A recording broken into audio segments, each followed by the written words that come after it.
Hello and welcome back to another episode of the Nemesis Diaries. Another cold morning. Driving around in my big blue truck again.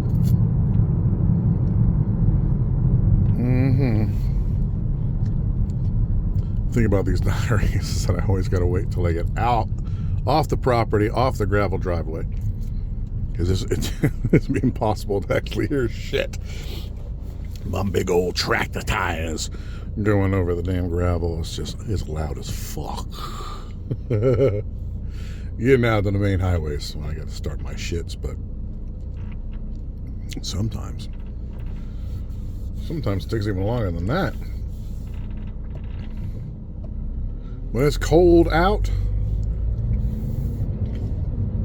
it's a real pain in the ass. Of course, having to stop to get out of the truck in the cold weather to bring the chain down off the driveway, and we got I don't ain't much of a security fence, but just sometimes a simple chain, what we got going across the driveway at the end of it and down near the road, is enough to keep most people from coming up our street. And that sucks, getting out freezing fucking cold, or when it's raining, that's the worst. I have to move this heavy duty chain and it's rusty.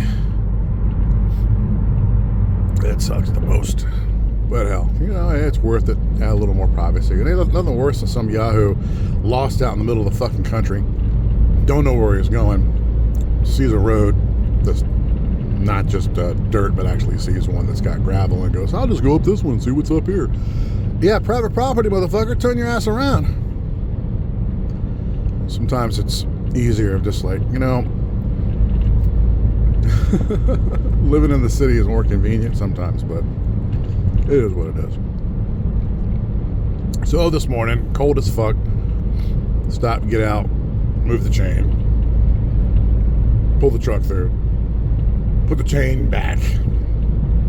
What really sucks is when there's multiple people leaving the property. Sometimes my son forgets to put the chain back up. He'll just drop it and just go. And it annoys me, but I understand why he does it, because I'm usually leaving the house just 30 minutes, 40 minutes after him. So what's the damn difference? Yeah. Anyhow, that's an aside. So I guess this kind of leads me into what I'm thinking about this morning. Do we do things to avoid discomfort? Yes. Do we leave things well enough alone? And should we leave things well enough alone when we know that some things are just not that big of a deal? Like I could address the situation. Hey boy, stop leaving the chain on the ground. No, I know that's like, well, all right, it's going to add 30 more minutes, 40 more minutes of minimal security for the property, but that's not the point. I want them to be consistent. I like consistency. I think consistency is the progenitor of success. And actually giving somebody a good moral framework is good. And he's got a great head on his shoulders and a very consistent, very logical. He's very serious young man. Not given to flights of goofiness or fancy, but just reflecting upon this very simple task. Hey, look, you pull up to the chain, you take it down, you pull your vehicle through, you get out again, you put the chain back up. I know it's cold, or I know it's raining. Fuck, the year we had snow, the chain was frozen to the post on both sides. Oh, yeah, that was not fun. It was not fun at all. But I can understand. A lot of people get stuck in these ruts. They get stuck in these patterns of behavior. Some things are minor, like, not putting the chain back up after you leave in the morning because other people will be coming along behind you 30 to 40 minutes. Basically, delegating it to other folks. Oh, well, this is not that big of a deal. I'll just leave it to you to do. And when you have that mindset, it can sometimes leak into other areas of your life, and that's probably the main concern of this video. I think that, well, I don't think it, I know it. There are people out there that will delegate certain tasks they feel are beneath them to other people. Now, I'm not saying that's what my son is doing. I'm saying that's what I see a lot of people doing. He can be forgiven as being a young man. But there are adults that are well into their 50s and 60s who behave in the same way with everything, though. They don't make a very simple leap of logic. All right, dad or mom or sister are going to be coming along in about 30 minutes or so, and it'll allow me to move about my way 10 seconds, 20 seconds earlier. I know you seems like you're going to be getting to work quicker if you if you speed, or if you don't take the time to put the chain back up, when you only gain about 20 seconds lead time. And that's just not really significant. It's a cost benefit analysis, and it is minimal. However, when you extrapolate that over a lifetime, it starts to become kind of weighty. So when I overlay this same thought process to some of the folks that I have run afoul of on the inner zones, you start to realize that they never learned the lesson of self-reliance and responsibility. They never took other people into account. My son is far more responsible for that, and far more understanding of those around him. Like I said, this is a very minor thing. It is a little obnoxious. It is very minor to me. But what is not minor is watching folks on the inner zones who are on the cray-cray side, gaslighting other individuals to go after other people. Like I had a situation last year in September. Two other streamers decided to go after me on their streams during their podcast. One of them named me. One of them, well, a little bit more of a soft, weak kind of guy who was referring to me without saying anything directly because, it's just, we had a friendly relationship, and he still wanted to be big mad, but I think in the back of his head, he kind of knew there was a possibility that he was wrong, and he didn't want to have egg on his face. But hey, kind of like King Beanie, who never wants to take a firm stance on anything. I don't know, maybe it's this, maybe it's that. The way he can go back and say, well, I know that, I didn't say this would happen. I said it could happen. I said maybe this, maybe that. I'm never wrong. It's okay to be wrong. It's perfectly okay to be wrong. Take a firm stance, be principled, and if you're wrong, admit that you're wrong. That shows personal growth, and then move on. So one of them was like, openly calling me out, by my channel name, openly calling me out, saying a lot of bullshit, and even summoned a bunch of people against me. He actually even said that he was going to rally, people against me. Or you want attention, you're going to get it. Now that's actionable, that is actionable if I so chose to, but instead I reached out to him and I said, hey, look, I've already reached out to you about this situation. You ignored me. I would like to talk to you about this situation. And after a conversation, we talked for a couple of hours. After that conversation, he realized he was absolutely, completely had everything 180 degrees the wrong way, that he had acted inappropriately, and he apologized to me and clarified his position, and apologized to me on air on his next broadcast, which was like on October 2nd. So that was very good to see that guy do that. The other fella never did. Never did. And also, I didn't bother even tuning in to even see if the other guy had done so, because I was like, honestly, when I asked him to speak to me, he didn't want to talk to me. I think he realized that, oops, this other streamer who is bigger and more popular and definitely his intellectual superior was, if he was willing to realize he was wrong and realize he was gaslit and realize that, he needed to apologize. I mean, I can imagine the egg on the face, the crow that had to be eaten. couldn't be stomached by the younger buck, you know, the more mentally inferior and weak buck. And the sad part is that the little young buck, well, he later got, well, a little bit of karma came his way, you know. I had reached out to him after noticing that he had separated himself from a particularly problematic media group. You know, they've got some white Supreme pizza symbols in their logo. And eventually he decided to separate himself from said group.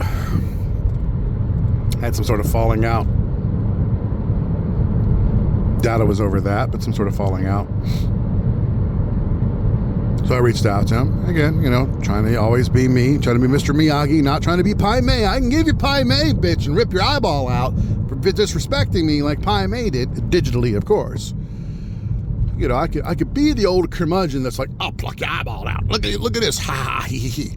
You know, if you've ever seen Kill Bill, that's what I mean. You know, digitally, of course. Online, of course. In StarCraft and Minecraft and whatever. Of course. But,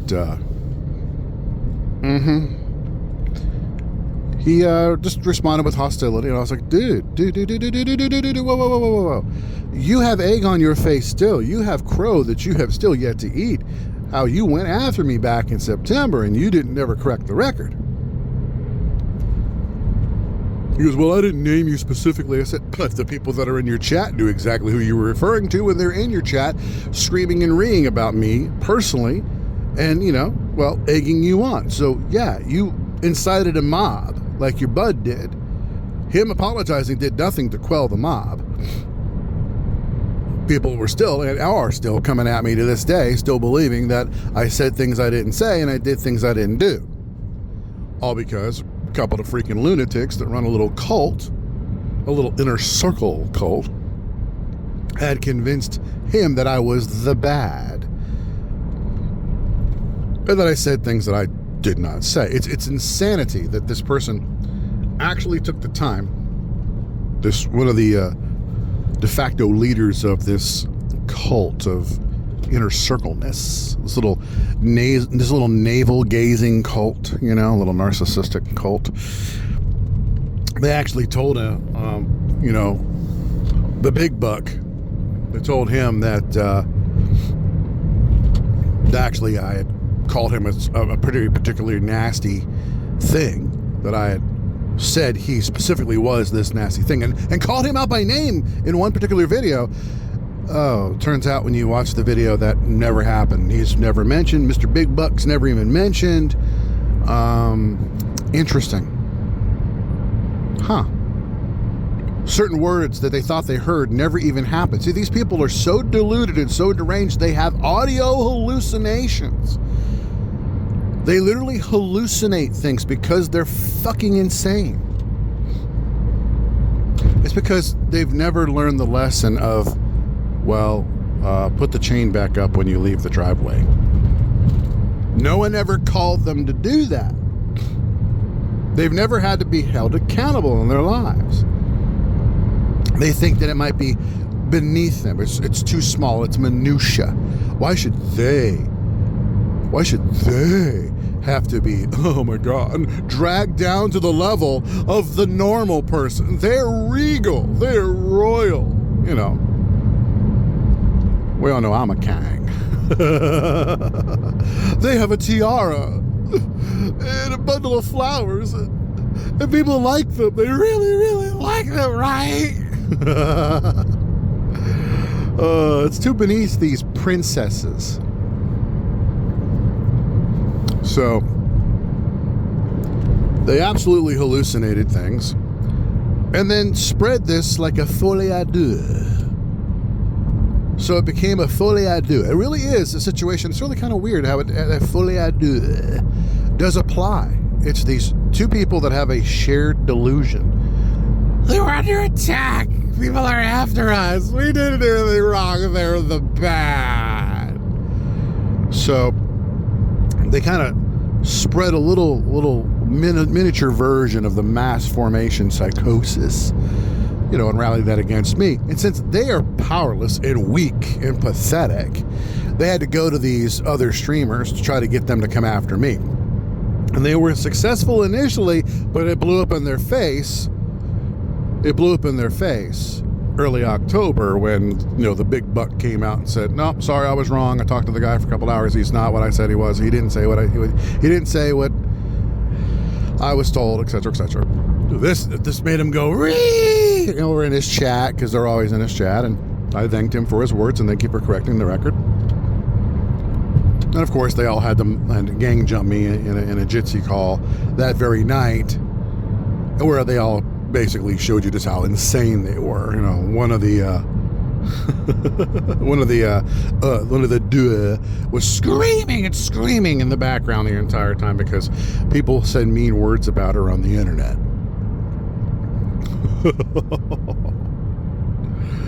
So needless to say, it wasn't until, I don't know, December or so, when the young buck was pretty much shamed into actually coming out and correcting the record. And again, he wouldn't name me directly because he's a dickless little fuck. And he realized he was wrong. I have the email to show that he was like, "Yes, you were right. You were right. You were right." Because I was very, very specific. I said, "Look, I sent him an email. Hey, I'd like to talk to you." He was all like, "Oh, I'm not going to talk to you. Fuck you. You can say what you want to say here in an email. I'm not getting on no jitsi with you." Okay. Just figured it'd be easier just to sit there and have a verbal conversation. But sure, you want me to write this fucking shit out? And so I gave him very specifics, some broad strokes, and then also some details, a little bit of detail so he could understand exactly. And he responded, "Okay, well, it seems that you're correct. However, I don't have anything to do with those people," and and he started making demands, "I want you to take down your video of me interviewing me and take down your song when you mention me and blah, blah, blah." He wanted power. And he thought that, his rants and demands, were somehow some sort of legally binding agreement. It was really kind of funny. And I just read it and was like, whatever, dude. I didn't say nothing to him. And then he responded to that. I expect a reply, not some long thing. So I responded to that email saying, okay. Well, he assumed that it meant that I agreed to his terms, as if we had some sort of contract. Like gentlemen, when he doesn't know how to behave like a gentleman. I was responding to his second email demanding I respond to him, and I just said, okay. Want me to respond to you? Okay. The guy's just a little done. So I did. I said, well, whatever. The interview had 50 views on it. Fuck it. And it was over a year ago. Fuck it. Well, I just went and said, fuck it. I just marked it as unlisted. And I had an uploaded video with the song where he was mentioned in it. And all right, fine. I deleted that because I wanted to remix that one anyway, which I will do. And then when I redo the song, I will drop out any mention of him at all. I was trying to be, friendly and whatnot because he had been playing my music on his stream. And this is, well before I discovered the problematic nature of his group, his friends, and the things that they believe, the things that they promote. And I was like, yeah. So basically you have a life lesson here, because later the young buck, the little buck, he decided to take in a felon who was a fugitive and on the run. And that felon, he allowed him to start appearing on his show. So he had a show. He still has a show he does. And it's, pretty bad decision to bring unknown wanted felon with warrants for him. Here he is, hiding out in this guy's in this young buck's house, and this guy shows up. He's like, "What's fun?" He's like basically Beavis moving in with Butthead, a bearded Butthead. Yeah, that's what we got. We got a bald bearded butthead. A bald guy making a bald joke. Bald bearded butthead takes in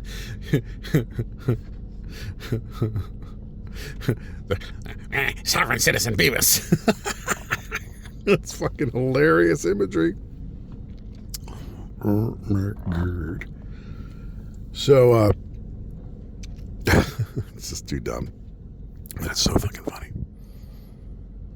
He takes him in and has him on his show, thinking, look at me, I got more friends. Yay, more people like me. They really, really like me. It's so fucking sad. You know, this is what happens when you chase clout and, you know, virtual friendships instead of real world ones. You don't know how to tell friend from foe. You don't know how to make good logical decisions. In other words, you don't know how to put the chain back up. You don't know what the consequences are. It may seem minor, but it always has consequences. At some point, it swims up like the shark in Jaws and bites you on the ass. So, it did. The shark swam up. The shark of consequences. The murmur of consequences. Yeah, Philip J. Fry's like, the murmur of what? Swims up and bites bald bearded butthead on his butt. You know, he gets arrested along with, Sovereign Beavis. Sovereign Beavis is then dragged away in chains and is in prison and will be in prison for decades. And now, balded bearded butthead is now going to be under constant surveillance and investigation because of his stupid associations, his stupid choice to not put the chain back up, not to worry about the security of his own. You know, he just doesn't think clearly. It's delusional thinking to think that there's no consequences to your actions. I just think it's his karma. You know, when I came to him after I learned that he had split from this particular white supreme media group, I had, because they featured Nazis and known racists and things like that on their TV guide. They add people without their permission, by the way. And I noticed they started correcting some of that after I pointed that out to them. But needless to say, I don't know why he left the group, probably realizing the fallout could be pretty problematic. It's a good thing. Glad. Good on him for having some sort of forethought and some sort of insight to what possibly could happen, but not having the forethought or insight to know that karma is always a bitch. When you come out, and you lie about somebody, he didn't even bother taking the time to even investigate a person that he had a friendly relationship with to find out whether or not the things being said about him were true.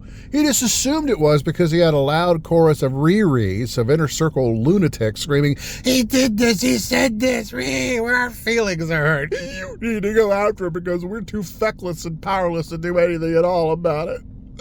We need someone else to do our dirty work for us. We need you to be a golem. Get out there and do the kill. So, they operated this guy like a fucking Muppet. Like a real Muppet. Stuck their hands so far up his ass and operated his mouth. He tried to maintain some sort of level of control. And all I did was blow up in his face. So he gets arrested, and after making all these unreasonable demands, first coming, being friendly to me and then coming after me because he gets gaslit, then leaving the group when he realizes, I assume because he realizes there are problems for it. Then after that, I reach out to him and say, hey, you want to talk? And then he's like, and I'm like, okay, well, I just want to see if you want to talk. I'm trying to come to you as a Mr. Miyagi, not as Pai Mei, hoping that you can see this as a lesson to be learned. Hopefully you can see this as an opportunity for you to realize, wow, I was wrong. I was wrong about you. I was wrong about this group. I was wrong about this media group. I've been wrong about a whole lot. Maybe I could continue giving him some guidance to realize where he was wrong. It looks like I've been right about everything and everyone. That's what seems to have been happening. I'm not trying to tell you that I'm always right, because, hell, I've been plenty wrong in my life. But the best part is to acknowledge when you were wrong and then saying, okay, I'm going to correct the record. I was wrong about that. I've since learned this is the correct perspective or the correct reality of that. I don't double down on stupid when I discover that I'm wrong. It's okay to say, hey, I done fucked up, and let me correct that. This guy never did that. He never did that. Never came out and said he done fucked up when he came after someone who he had a friendly relationship with. Never said he done fucked up when he listened to a bunch of people that don't give a fuck about him, who could give two shits about him. Honestly, you think these people are going to care about him, what happens to him and his fucking family? What's left of it? You think they're going to give a shit? Look how quickly they turn on each other. He's got a roommate as well that all of his pawn friends have turned against him. This dude has, his whole life has been destroyed. Literally, this poor guy, he's got another show. He's another one of these pawn creatures. Another one of these folks. Used to be high up in the salty army and, well respected and whatnot. And then everything in his personal life just fell apart. He also started roommating with, the balding bearded butthead, the little buck. And how'd that work out for him? That did not give him any kind of protection from the pawn people's two-facedness when they decided to attack him over his relationships with a particular lady, a springy, froggy kind of girl. Froggy, springy, whatever. Boing, boing, boing. Mm-hmm. And so now, he's on the outs with his friends of like 5 years. How quickly they turn on each other. And so here you got, these three dudes living in this house. House gets raided. Now these dudes are they're under a microscope, and it's only going to escalate. It's only going to get worse because the tweaking sovereign citizen asshole. He didn't learn the lesson. He didn't think, I should probably secure myself by putting the chain back across the driveway. No. See, even he never learned that lesson either. That's for other people to do.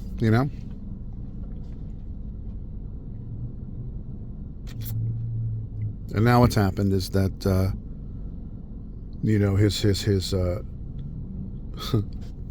his Beavis, the sovereign citizen Beavis is now going to be, he's implicated all of his little online friends. Everybody that was in the chat and in the comments and, everybody that was over there like sharing the Give, Send, Go, get him out of jail, and all those people have now been implicated by virtue of them being in the chats all the time and being in the comment sections all the time and promoting the Give, Send, Go to get this guy who admitted to his guilt 100% in a video that he shot at the house of the balded, the bald old beardo butthead. He was in that dude's house. And the funny thing, it just came out that the butthead's girlfriend didn't even know.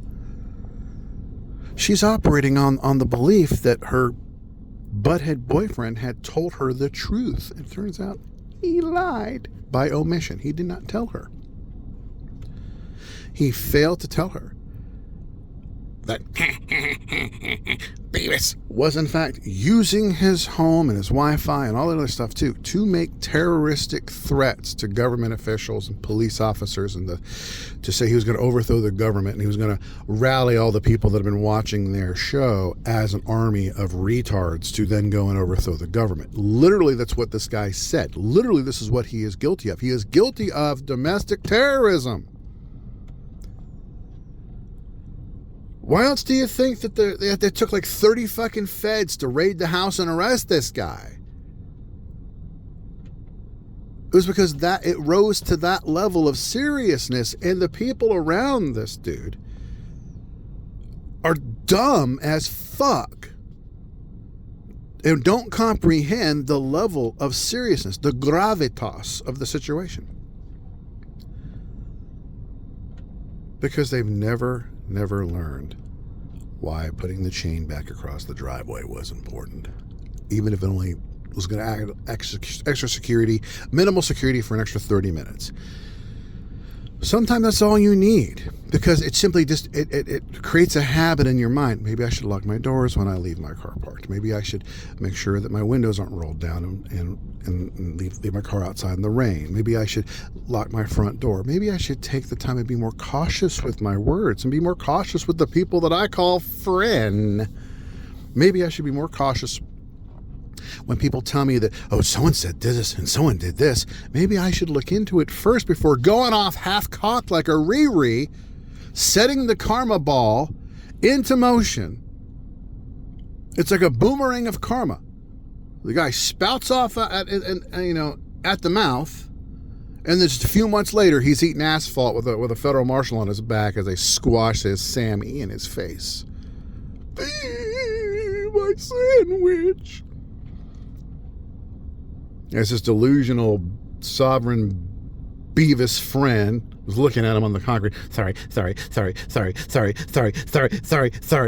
His description of this guy saying that in a panic, like his brain had just broken, was just fucking, I was like, wow, this is bad.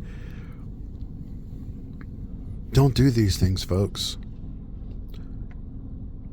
It seems that other people's lives seem to only serve one purpose, and that is to be a warning to others of what not to do. Don't do these things. Don't go online and threaten people. Don't go online and lie about people. Don't go online and gaslight people to attack other people for you because you're mad at them for realizing that you're a dirtbag. Be self-reflective. Be less of a navel gazer. Pull your head out of your own fucking ass every once in a while. Look around and go, I'm really hurting people, ain't I? Yeah, you are. Maybe I should learn to put the fucking chain back across the fucking driveway. Maybe I should do that. Even if it's cold, even if it's raining. Maybe I should do that. Yeah, maybe you should. Because it starts the habit of you actually taking other people into consideration. It's the habit that you take responsibilities to other people, for other people, into habit. When you are a self-centered, narcissistic asshole who all you care about is you and yours, just you and your immediate feelings and your immediate needs, just you fuck everyone else, then you wind up becoming a danger to everyone else around you. You become a liability. You become a problem. And then you wind up on the ground, and your friend on the ground with you, with his sandwich smashed in his face because of you and your bullshit. And now your friend is going to be in trouble too. These are the consequences for not ever taking responsibility, even doing something small, like putting the chain back across the driveway. It snowballs. Everything snowballs. Bad habits become, they become really big over time. Small little bad habits become big, become bigger, become big. They snowball. They branch into other areas of your life. And this is what's happened to these people, and they just don't comprehend it. And so they continue to make more and more of these mistakes because of their hubris and their self-centeredness and their narcissism and their delusions. That's just what they do. And then they turn on each other so fucking quickly. You know? This poop floats fella that hangs out and lives with, the balded, bearded butthead. He's on the outs with this group because they turned on him like a dime over a relationship that had nothing to do with them.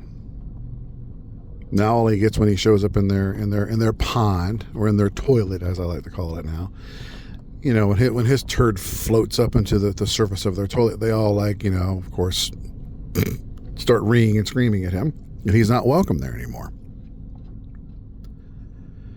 This recently also happened over, there was this Dorfon Golf guy. He's a big Star Wars fan. He's a big Sith Lord, you see.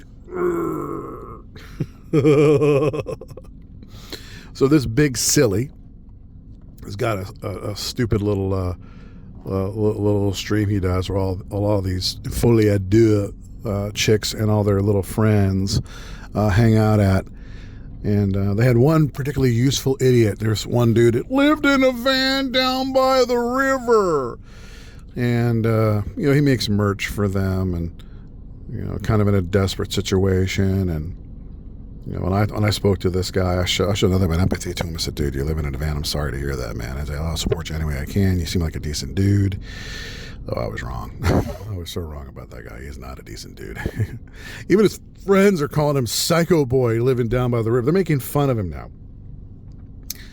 Yeah, they excommunicated him because he had the nerve to argue with one of their more virulently racist and psychopathic members. Actually, this particular member, she's a pretty stanky danky vegetable. She's a vegetable known for being stinky, very stinky when you cook it. You know, those sulfates that come out of it. You know, it's not easy being green. Well, she came after me too and actually tried to extort me at one time last year. It was kind of sad week and hilarious to see it, but still a crime nonetheless. You know, if you don't do what I say, I'm going to use your personal details and real world violence will come against you. You will see that. It'll happen. It'll come at you. It'll happen.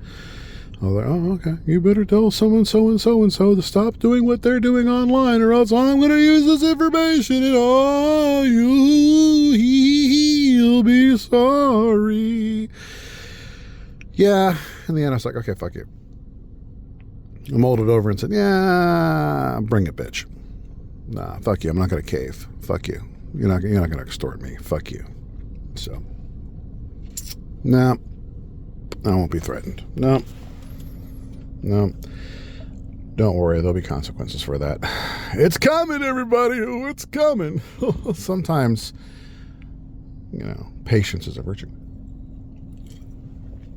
So needless to say, the redonkulousness. You know, later on, she incited their little van boy, you know, the man in the van down by the river, to come after me and, you know, started dropping docs on me and started threatening me and all that kind of shit, and actually incensed one of the dorkiest of dwarfs to go after my business online and committing a crime. And I've got like, damn, so dumb. Just escalation on escalation for no reason. No reason. Just kept escalating. Oh my God, people are saying mean words about us on the internet. We're going to go after them in the real life and go after their businesses. I'm like, but why would you go after me because other people say mean things about people you like? It doesn't make any sense. It just doesn't make any sense.